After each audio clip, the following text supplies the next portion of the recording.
In this video, we're going to be checking out the Creality Ender 3 Max.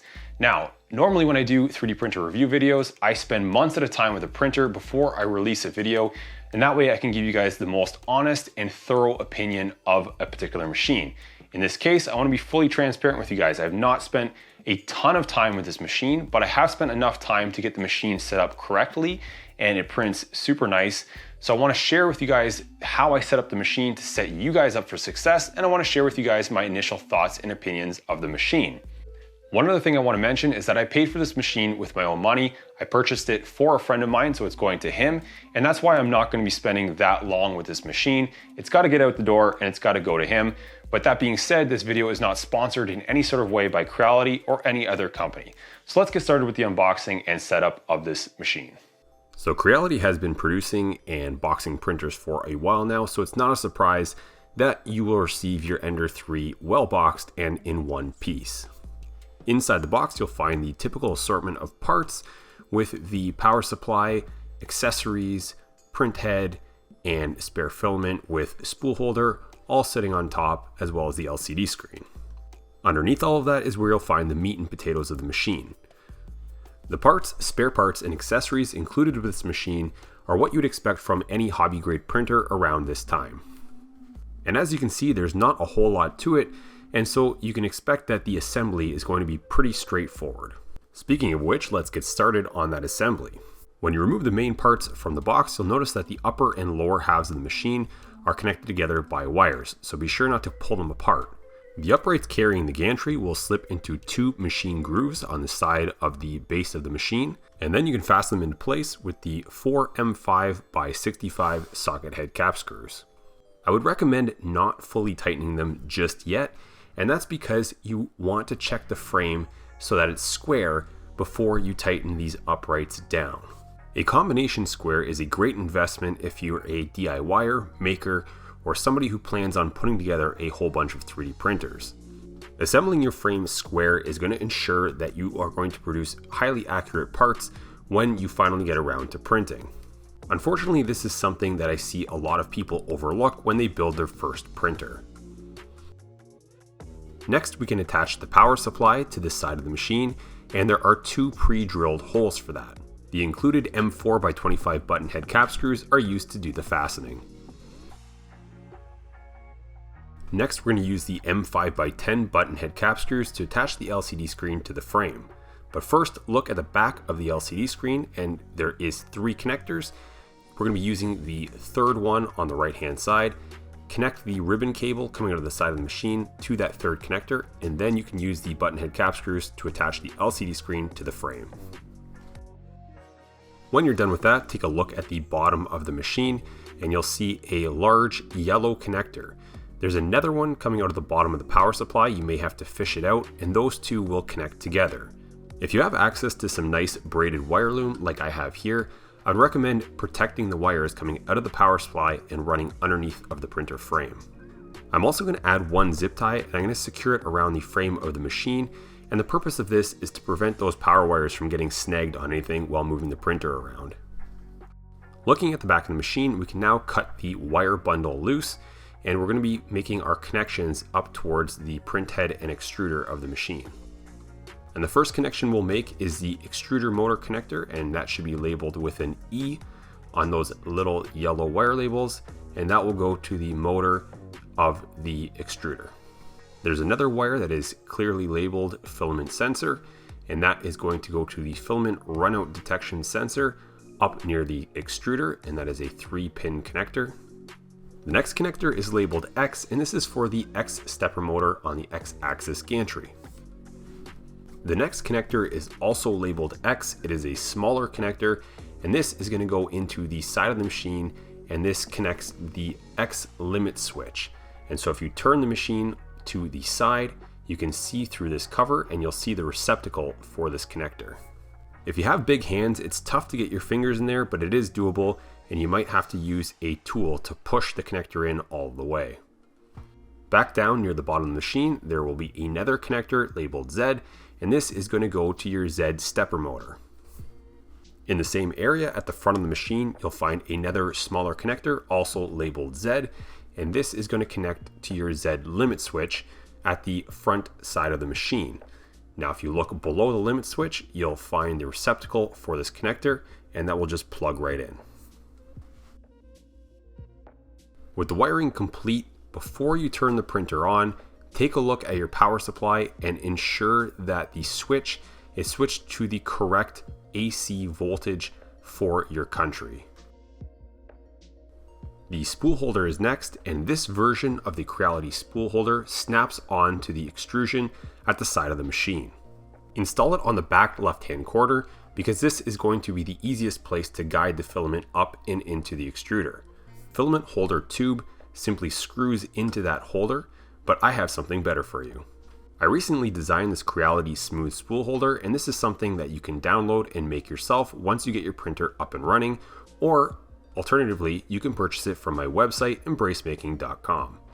I'll put a link in the top right hand corner of the screen where you can watch the video for this modification that works on most Creality printers, or you can head down to the video description where I'll also put links to the printables page where you can download these files. But before we start printing, there are a few more things to watch out for, and the first one here is these zip ties holding the Bowden tube to the wire harness on the print head. This is forcing the Bowden tube into some really tight radius bends, and I think that's going to cause problems. So I cut all those zip ties and then loosely connected them down near the print head with a single zip tie. You should also check the tightness of your V-wheels, and so your print head should not wobble around very much. And in my case, it wasn't wobbling, but it was actually too tight. When the V-wheels are too tight, they'll feel like there's some sort of flat spot on your rail, and the V-wheels will lock into place. To adjust the V-wheels, there's a single eccentric nut at the bottom of the print head, and you can use your 10mm wrench to adjust this nut. Make small adjustments and then run the print head back and forth by hand until the flat spot is removed and the print head is still snug enough that it's not wobbling around. Similarly, the print bed is riding on V-wheels, and it should not wobble side to side or feel like it's able to rotate, and the adjustments can be made at the bottom of the print bed with 3 eccentric nuts. On the right hand side, you'll find 2 of them. One is at the back and the other one is at the front. And again, those can be adjusted with a 10mm wrench. And on the left hand side of the printer, there is a single eccentric nut, and that is the middle wheel. And it can also be adjusted with a 10mm wrench. Another thing to watch out for is a loose coupler on the Z-axis. So take a look at those 2 socket head cap screws on the coupler and make sure that they are tight. And if you're looking around for more loose nuts and bolts, take a look at the Z-axis lead screw nut. This one kind of tricked me because of those nuts at the bottom look like they're loose, but in fact the spring on the lead screw nut is holding it in place, and it is the lead screw nut that is threaded. And so those nuts technically aren't even necessary, and you won't need to worry about them. The next thing I would highly recommend doing is squaring up your X gantry. So move the print bed to the front of the machine and get 2 rectangular blocks that you know are the exact same size. They can be 3D printed blocks, metal blocks like I have here, or anything you can pretty much get your hands on. And as you can see, once I've lowered the X gantry onto those blocks, the left hand side touches the block and the right hand side does not. This means that from the factory, the X gantry has not been properly squared up with the rest of the frame. To fix this, you can simply loosen off the eccentric nuts on the V-roller wheels on the insides of that X gantry until you get a lot of slop in the X gantry. Now you can seat the 2020 extrusion of the gantry onto your blocks, and while holding it pressed down on the blocks, you can readjust the V-wheels until there is the proper amount of tension again and the X gantry is touching those blocks.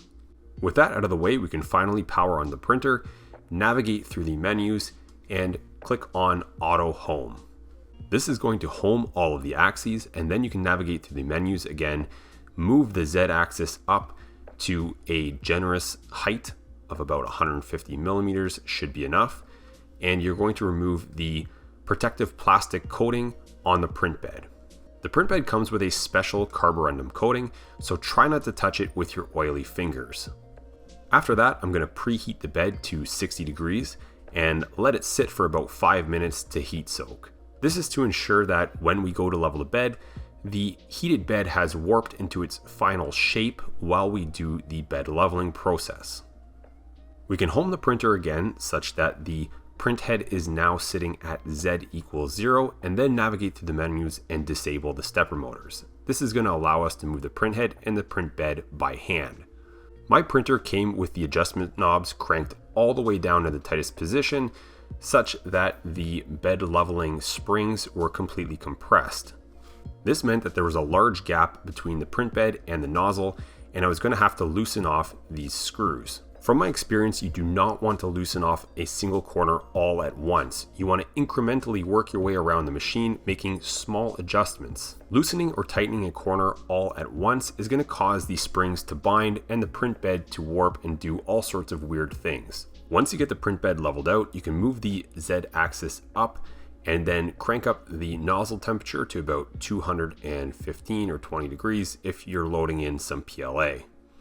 Use the side cutters to cut the end of the filament at about a 45-degree angle, feed it through the filament runout detection sensor and then into the extruder, and you can use the lever on the extruder mechanism to release the tension in the system so that you can push the filament through by hand until it starts coming out the nozzle, and then of course you have the nozzle primed. In this video, I'm not going to dive into the slicing files for this machine because the Ender series is one of the most popular printers out there and there are tons of videos on YouTube already about that. Additionally, most slicers already come with pre-made profiles for the Creality Ender 3, and this is just a scaled up Ender 3, so all of those print profiles will work fine on this machine. I sliced this calibration cube using the exact same settings that I used on my Creality Ender 3 V2 before I did the direct drive upgrade, and the print came out just fine. For your first print, I would suggest printing out something like a calibration cube or some sort of bed leveling test to make sure that you have your printer dialed in correctly. In my case, I skipped the bed leveling test because at this point I've set up so many printers now that I'm pretty comfortable with the process, and I was confident that I got it right the first time. Instead, I went for the very popular calibration cube that should be 20 millimeters in every direction, and this cube turned out to be pretty accurate, and it was only off in the Z axis by about 0.1 millimeters. Otherwise, everything else was within that 0.1 millimeter tolerance range. Therefore, I was happy with the accuracy of the machine, and I moved on to some other test prints to test the print quality. I have some parts that I designed for another project that coincidentally work well for testing print quality on new printers. This part here is just a very long bar that spans almost the entire width of the print volume, and it has numbers on the sides and on the top of the bar. I use the numbers at the side of the bar to gauge how the printer does with small details. These are also features that might reveal print artifacts like ringing or ghosting, so it's a nice thing to be able to check. Overall, this bar came off super clean, and you can see that the layers are barely visible, the numbers are legible on the sides and on the top, so the printer gets a pass. I also like to use this bar to double check the flatness of the print bed, and so I take the side that was sitting on the print bed and use a straight edge to check to see if I can see any light passing through. Overall, the print bed looks fairly flat. One other thing I wanted to test with this machine was the part cooling fans. The Ender 3 Max comes with dual 4010 part cooling fans, and so a good way to test for part cooling is to print something with very steep overhangs. The overhangs shown on these parts here are steeper than 45 degrees, and the printer handled them without issue. I was really happy to see that none of the detail in those overhangs was lost, and the corners were very sharp. In some cases with steep overhangs and poor cooling, the overhang will still be printed, but the detail in it will be lost. And again, this was not the case with the Ender 3 Max with the dual part cooling fans. So these parts came off really nice, and I was very happy with the quality. Another great test for the part cooling fans is to print something with a generous bridge feature. I have these parts here that I'm printing with unsupported bridges, and you'll notice that I'm printing them both in the X and Y orientation where the bridge is being spanned across those axes. The reason I'm testing both orientations is because, as you can see on the print head, the two part cooling fans are on the left and right hand side of the nozzle. In some cases, this can cause problems with bridging or steep overhangs depending on the orientation of the part that you're printing. But again, I was happy to see that this printer had no issues producing the bridges in both orientations. And you can see here that there is no sag on the bridges in the Y orientation. The rest of the part looks really nice as well. And then the parts that were oriented with the bridge in the X direction, again, there is no sag on those unsupported bridges. And so that tells me those part cooling fans are very effective. And so that brings us to the end of this video, where I want to share with you guys my initial thoughts and opinions on this machine. And so quite frankly, I think I was expecting a lot less from this thing. And that's because of the price point. If you guys are looking to get into a larger format printer like this, you're easily going to be spending $400, $500, $600, and that's even on other models from Creality.